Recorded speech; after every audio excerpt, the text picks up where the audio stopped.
If you don't know, this is the #1 way to make money using LionDesk. Now, I will say that there are way more than one way, okay?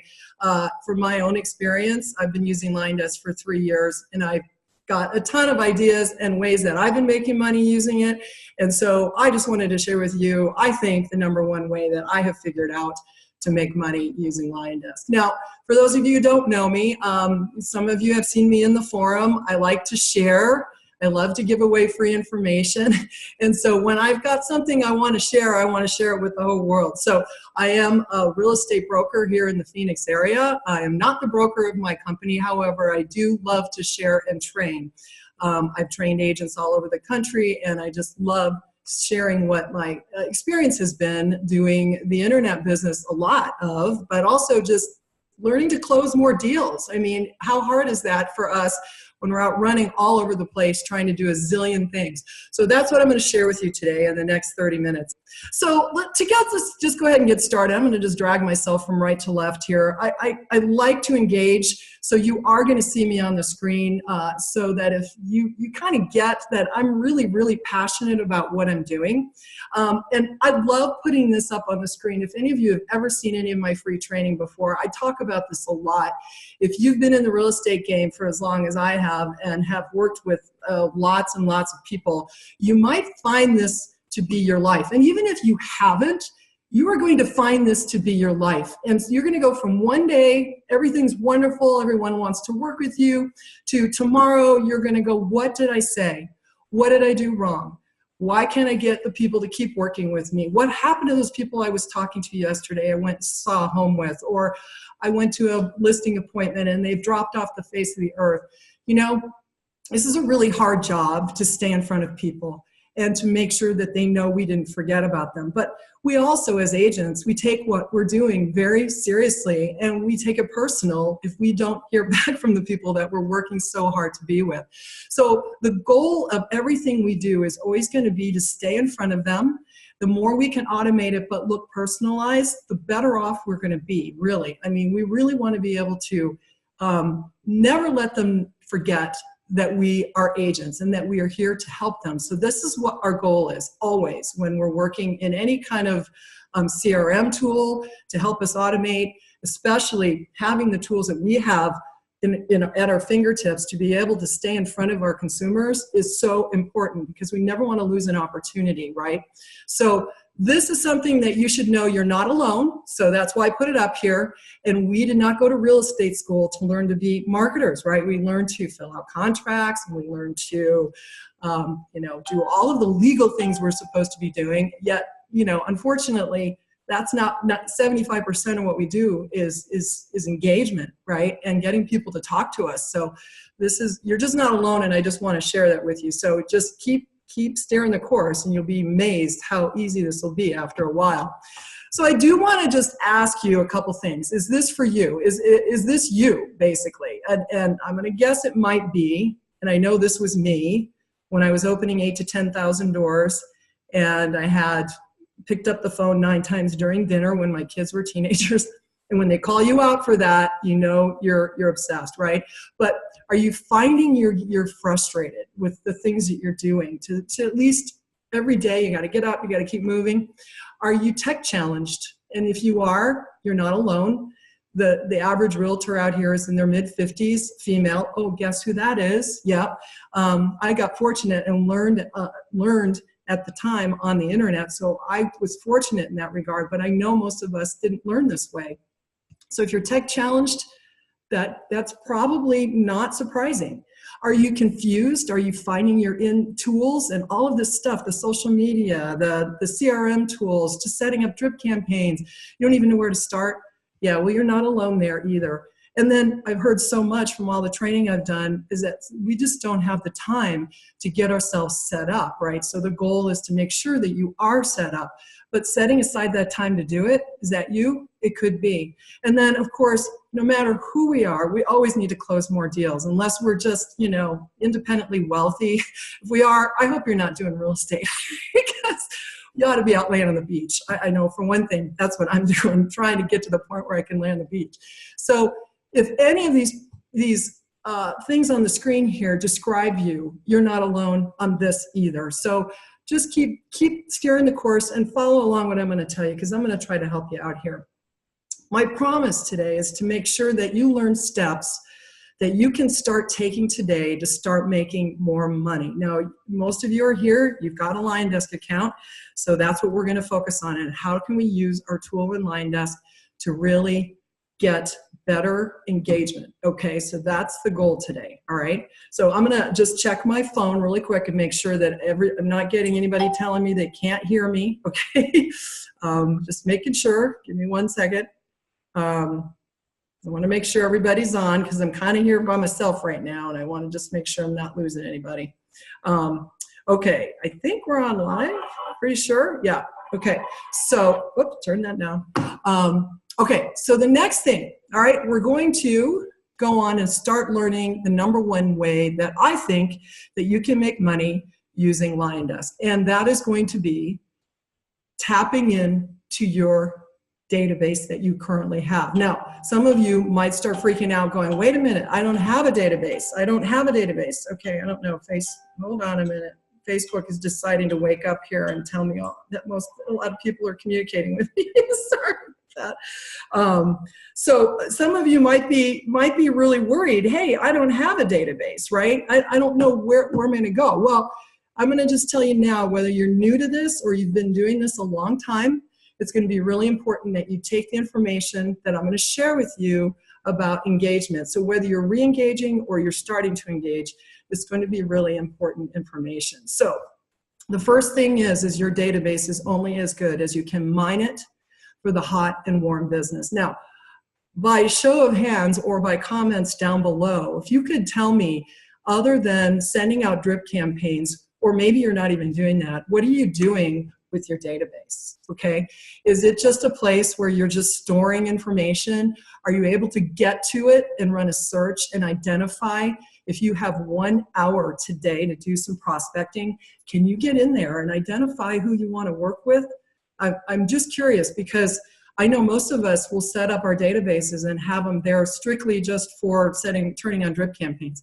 But even if, and some of us don't do that, but if you're able to do that, is the content that you're sending out engaging enough to get people to communicate back with you? And that's the key. And then when they are communicating back with you, are you able to track it? Are you able to identify that? So if you do have 1 hour, and you should always set aside at least 1 hour a day to get in there and do some prospecting and mine your database, could you get in there and identify who you want to talk to today? Who do you want to reach out to?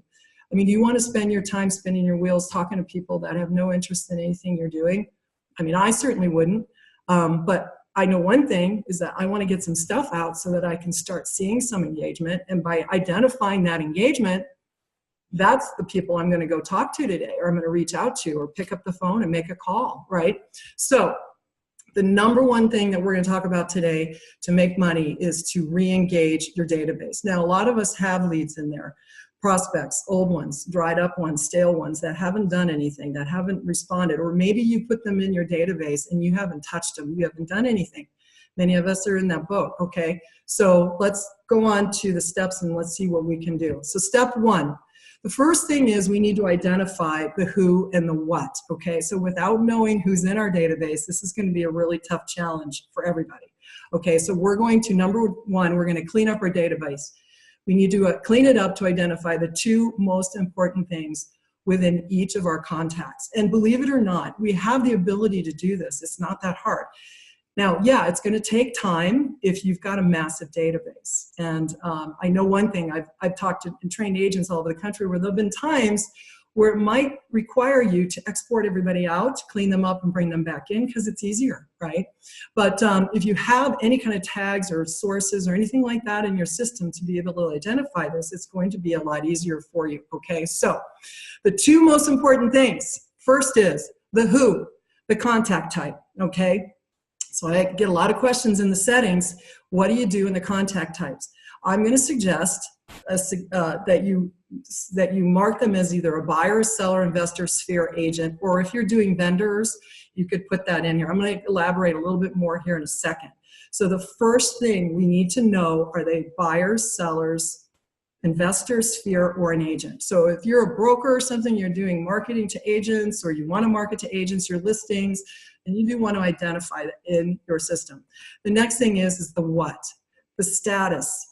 Now within LionDesk, we have the ability to add statuses in, okay? And I will tell you that if you know both of these things, it's going to be really easy to identify what you want to send and who you want to send it to, okay? Because by knowing these things, you're going to be able to run a quick search and go, okay, all of these people are going to get this, that, and the other thing. Now, is it important that you know the sources? Sure. But is it that important right now when we're trying to just get stuff cleaned up and get something out? At this point, not necessarily, okay? And I'll explain that later on. But the bottom line is, these are the two most important things that if you have them set up in your database correctly, you can run a quick search and get something out to start to re-engage. Now, your contact types, okay? Now, in your system, you have the ability to add and remove in contact types, and you're gonna do it at the settings tab, okay? So head over there when you get done. Not now, we're busy, we're doing stuff. Get into the settings, and you can go in and add in your contact types. So when you get into the settings, the contact types are in the bottom right corner, okay? And I want you to add in agent if you're marketing to agents. If you're not, then don't put agent in there. Buyer, and I put lender in here because that's what's in my account, but you could even put vendor, title company, appraiser, if you want all that. Some of it's in there. Other than that, I mean, I would clean it up. If you work rental business, put in renter. Seller, put in seller. Now, some of us have somebody who comes to the table and says they're seller and a buyer, right? So what I would say is put in one type that says seller and buyer, okay? And then that way, your goal is to be able to identify that there's somebody who's going to move forward and do something else after the fact, okay? And then sphere. Now in your world, your sphere or your SOI, your sphere of influence is whoever, you know, that is just people that you know. Now, I get a lot of questions about, you know, do you switch the contact types when somebody goes from being a seller to a buyer or the other way around? My suggestion to you is to leave them in the last thing that they were in the last time you work with them. And that's because we're going to be able to identify the statuses within LionDesk. And when we know what the status is, then we know what they were last, right? So if they become a closed seller, we want to leave them that way. If they become a closed buyer, we want to leave them that way. And the reason is because we know we're going to treat a closed buyer a little different than we will a closed seller. But if you go in there and start switching it around from, okay, they're automatically going to turn into a seller just because they bought a home last week, well, that's not necessarily true, right? So we want to leave them in the status they were last. And when we know these two things now, if I go in and run a search for a buyer that's in a closed status, I know that's a closed buyer, right? So that's pretty easy. And I won't confuse myself later going, oh, was that a seller? You know, was that a seller turned to buyer, or a buyer turned to seller? You know, don't confuse yourself. Just leave it in the last thing it was. Okay, so you're going to have to go in and now one thing about the statuses, and this is under the contact activity alerts in the settings. So when you go into the settings, it's at the upper right side. Okay, you'll notice over here you see timing. Those timings can be edited. Okay, you can't change the words though. Okay, at this point you're not able to change the words. You can change everything else in the settings, but as far as these statuses, now you're probably going, Patty, what do these statuses mean? Well, let me tell you what I recommend you use these statuses for. Okay, new. Well, the reason I use new and leave new as a brand new lead that I've never communicated with, and when I say that, what I mean is, doesn't mean a drip campaign isn't on. It just means we haven't had any kind of interchange yet, right? They haven't wrote me back. They haven't picked up the phone. I haven't been able to talk to them in any way, shape, or form. I can see maybe they're opening stuff, that they're looking at things.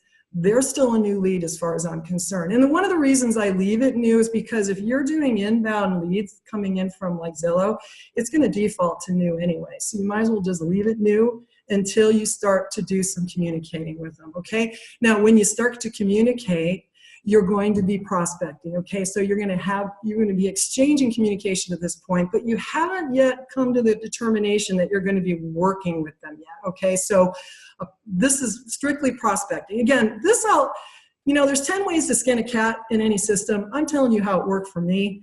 and how I've been able to track my business by doing this. So now I know if I go in and I run a search for buyers who are prospecting, I know what status they're in. There's somebody I'm not actually working with yet, right?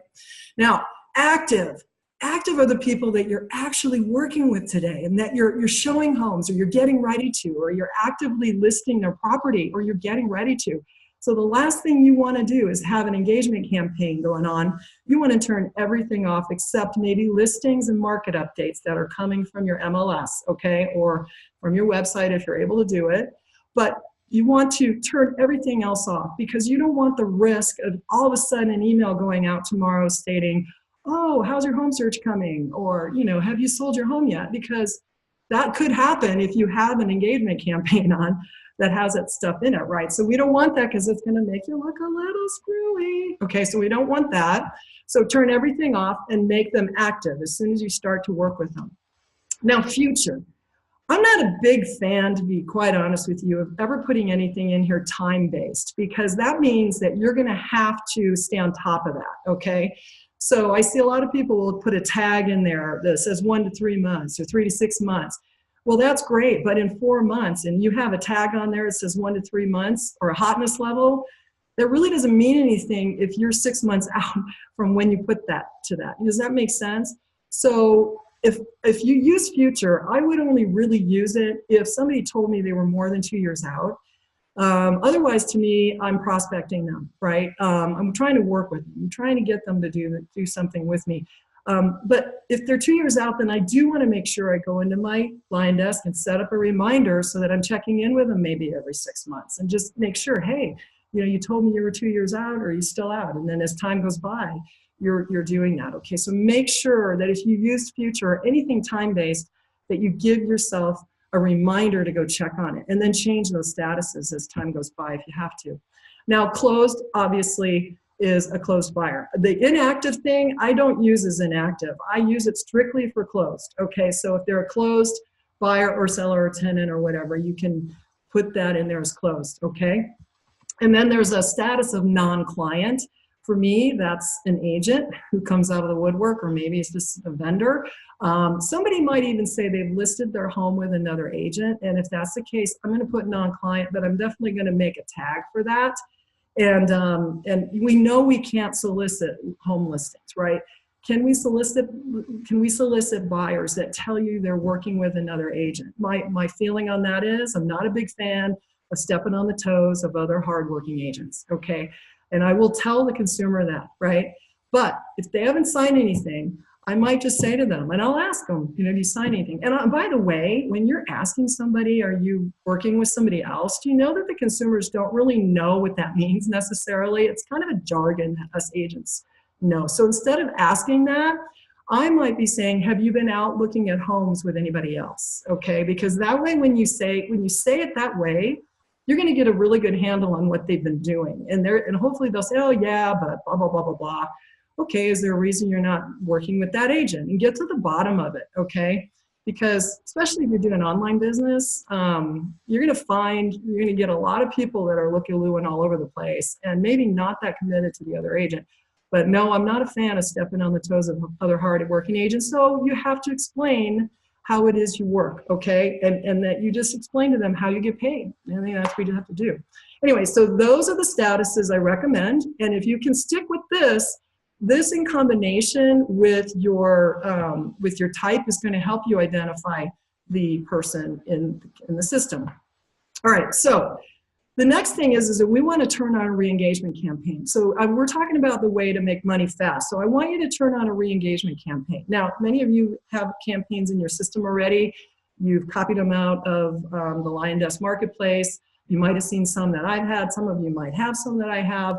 But no matter what, you want to make sure that you have a campaign that re-engages. And I'm going to suggest, if you want to do this fast, let's start with the new and the prospecting leads that you have. So after you've cleaned your database up, let's go to those folks, okay?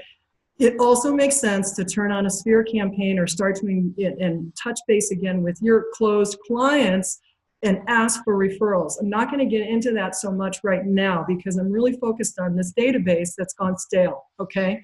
So either you're new and you're prospecting once you've got everybody cleaned up, okay? You're going to create your campaigns first. This is the biggest mistake I think us as agents make, is we go out and we buy leads, and all the leads are going to drop in our lap, and we think that, oh, everything's going to be hunky-dory. But the bottom line is that, you know, we're going to end up running in sand trying to catch up with those leads if we don't have something in place to communicate with them when we're out showing homes or taking listing appointments. We're out on the road, right? We're taking care of our family. We're making dinner. Leads are coming in at all hours. You got to have something set up, okay? So create your campaigns first before you do one thing. Get them set up. And then you're going to run an advanced search in LionDesk. And I'm going to show you here in a second a screenshot of what that looks like by date created, the type, and the status, right? So remember, the new leads to me are within a month old. But you know, I'll show you this here in a minute. And then you're going to turn the campaigns on in bulk for each of those people in those groups. Okay, so if you're buyers or sellers, you know, of how it goes. So let me just show you a screenshot. Oh, actually, I'm going to go into the campaign secrets really quick before I go to the screenshot to show you how to run that search. So you're going to build this re-engagement campaign, and I'm going to give you some of my tips of when I write a campaign. Number one is, when you're trying to re-engage somebody, you're going to offer something of value to solicit immediate response, right? So it could be a guide, listings, some no obligation appointment, whatever it is. And it might be based on the source or where you got that lead from. Okay, so make sure that when you're running your searches, if you want to also add in the source, that wouldn't be a bad idea if you thought it made sense. But most of us are working buyers and sellers, right? And the reality is after they first get into the system, they're still buyers and sellers. So if you can just send something out just to touch base, you're going to offer up something first, right? Send an email and a text with the same offer on the first day, okay? So you're getting ready to do something. At the very minimum, when you get done here and you get cleaned up, I want you to send out just start with one email if you don't even have a campaign. One email and one text that says the same thing on the same day. And that's okay, because some people might respond better to an email versus a text, okay? The campaign should be at least 1 year long, okay? People don't get online today and buy tomorrow or anything. So just check in and see how it's going. Provide listing or market updates, recurring, built right into your campaign. You know why? Because people like seeing listings and they like seeing what's going on in their subdivisions, right? Send educational engagement content twice a week for a month, and then twice a month afterwards, okay? So every week. So the first should be 4 times in the first month, right? At minimum. I'm just saying at minimum. I wouldn't go too crazy, and then at least twice a month thereafter if you can, just to stay in front of them. Education, engagement, and yes, you can ask every now and then, you know, how things are going, but don't start bragging about how great you are, because they really don't care. They really don't, until they're really ready to do research. And by the way, they are doing research on you. And don't abuse your text. People opt out really fast. I get a lot of questions about, hey, can you just build a whole text campaign? Well, sure, but depending on how you got your lead, to be honest with you, if it was just some list that you bought, these people aren't expecting to hear from you. They're going to opt out really fast. So be really careful about that, okay? And they probably will opt out anyway. A lot of people who aren't interested will just opt out, and that's okay. But they'll opt out even faster. Ask a question in every piece of contact that you have if you can, because that's a true call to action. You know, I see a lot of, hey, let me know when you're ready to do something. That's not a call to action. The call to action is, would you like to go out and visit this home? Right? That's a call to action. Get them to respond to you, okay? Ask a question. It works great.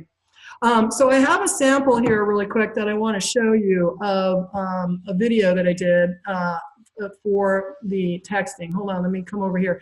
I tried to text it to myself and pull it up, but it didn't work out. So I'm just going to show you in my account. So you can see here, hopefully it's big enough. Hi, Mary, it's Patty with West USA Realty. I have a quick real estate question for you in my video. Can you take 15 seconds to watch? Thanks so much. So I'm just going to go ahead and run the video, and I'll hope and pray that you can hear it. It's only 15 seconds. Hi, it's Patty with West USA Realty here in Scottsdale. Not too long ago, you asked me for some help with your home buyer search. It's been some time now. I wanted to get a quick status of your home search and offer you my new Arizona home buyer guide. Now, I never want to fill up your inbox with unwanted info, so if you could let me know if you want it, I'll send it right out. Thank you. Okay, so You are really limited on only having 15 seconds. So if you're going to record it, make sure that you do it as fast as you can. Nobody wants to watch a really long video anyway, unless it's educational, right? So just heads up on that. All right, so I'm going to go and show you quickly how to run the filtered search. Let me go back and turn the slideshow back on so it's a little bit bigger for you to read.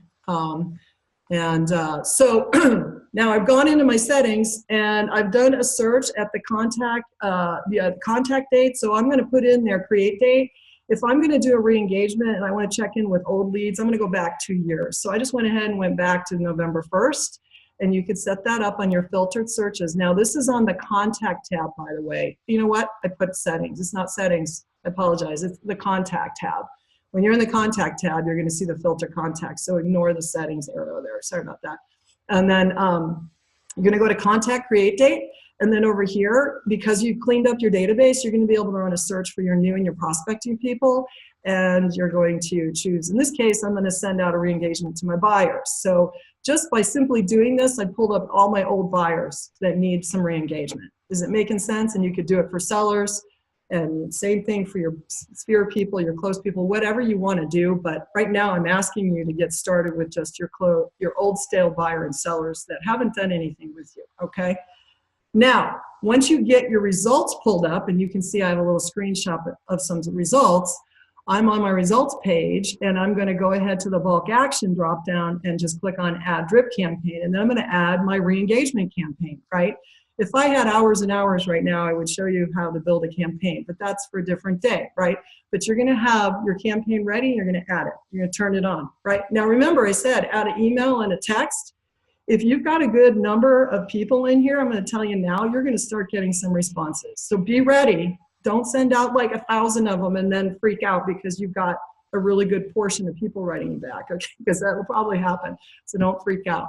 And then my suggestion is, I get this a lot, when is a lead dead? Well, I'm going to tell you now, I can't let the campaign run until you have no good contact information anymore for them, or you never did, or the lead says, beat it, you know, or they opt out, obviously. So if they opt out, you want to stop sending them stuff. If they unsubscribe, they shouldn't be getting anything out of LionDesk, okay?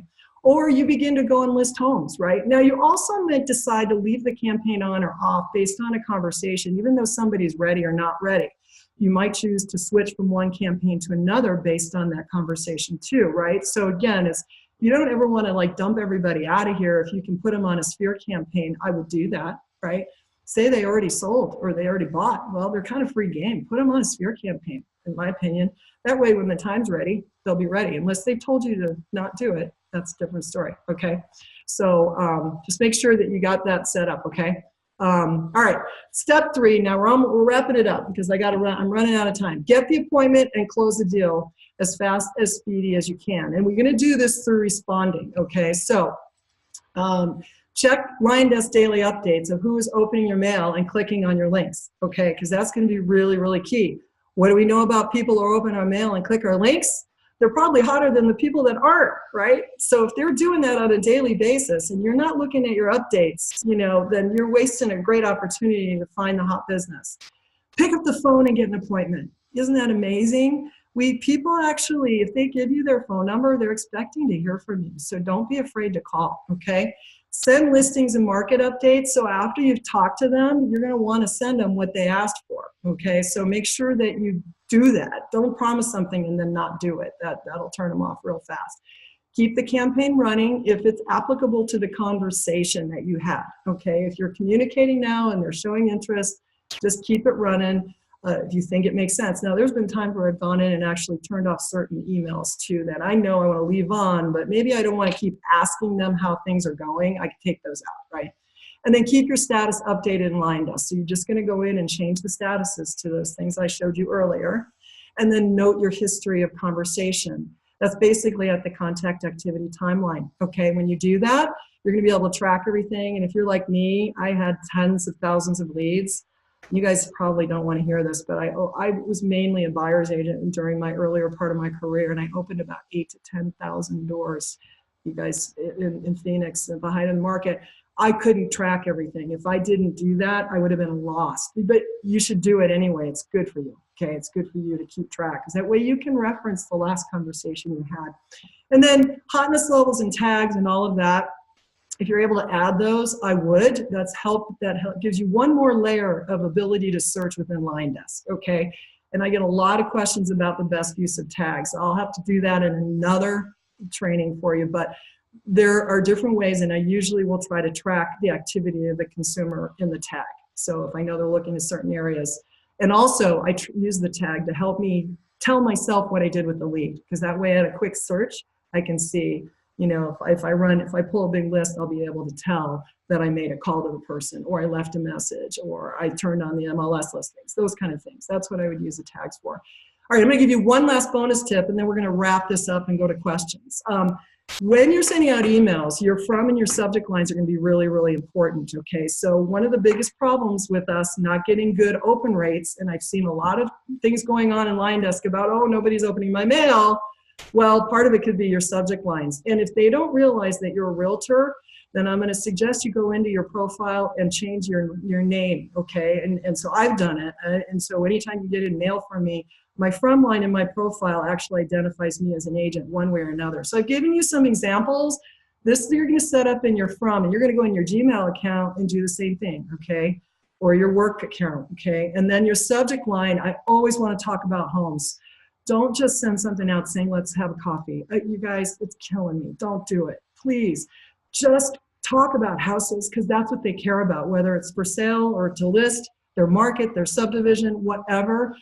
Get smart about it, because they'll open your mail. Trust me, my open rates are massive compared to others because we're sending out such junk. This will help. And then what's the other tip? Do you remember the other tip? You want to ask a question so you can get a response, right? Okay, you're getting the hint? Okay, Q&A. Let me see if I can get out and run to the Q&A and see if I have any. Let's see what's going on in here. Hopefully you guys are still alive. People are listening to me. All right, let me see if I can get in. Okay, I got people asking me questions. Let's see. I might need to refresh. Hold on, refresh. See if I can get to your questions. And if you didn't ask any, I'm gonna offer up some. Hopefully you asked some. Okay, I'm gonna move down. Where are we at? Are we live in here? There we are, okay. All right, so let's see, did we get any questions? I'm trying to go down. I would think they'd be in here, so I'm not sure if people asked. So I guess while we see if anyone wants to load up any questions, I'm gonna answer a couple that I get all the time, okay? So one of the biggest issues that I think we have a lot is people wondering how to clean up their database. And I will say that, you know, the database cleanup is probably the biggest challenge that, that we all have, because we will not do anything because we need to clean up, right? It's like the first thing we have to do. Let me just be sure I don't have any questions over here that I'm missing. So let me just see. So, I mean, so if you have the first thing you really need to do, if I was you, I would be importing information from in bulk, okay? So if you need to bring it in from some other database somewhere, then I would suggest you bring it in bulk in groups, okay? So if you know you're bringing in closed clients from Zillow, okay, and you've got them in some Excel spreadsheet or some other database that you're trying to clean up, then I suggest that you do it that way, okay? Let's see, I'm gonna go back over to this screen real quick so we have that. So that's the thing, is the easier you can do it and bring it in with less than 500 at a time. You're gonna find if you try to bring thousands in, it's gonna be really challenging, okay?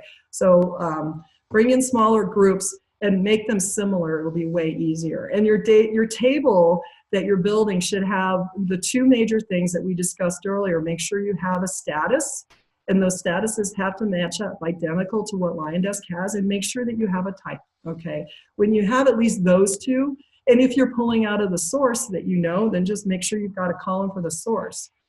And of course, you can always add in tags in those too, so if you're gonna do that, or hotness levels, add them in now, because the last thing you want to do is pull in a table that needs to be hunt and pecked after you pull it in. So make sure that you clean it up before you import it, especially if you've got a lot, okay?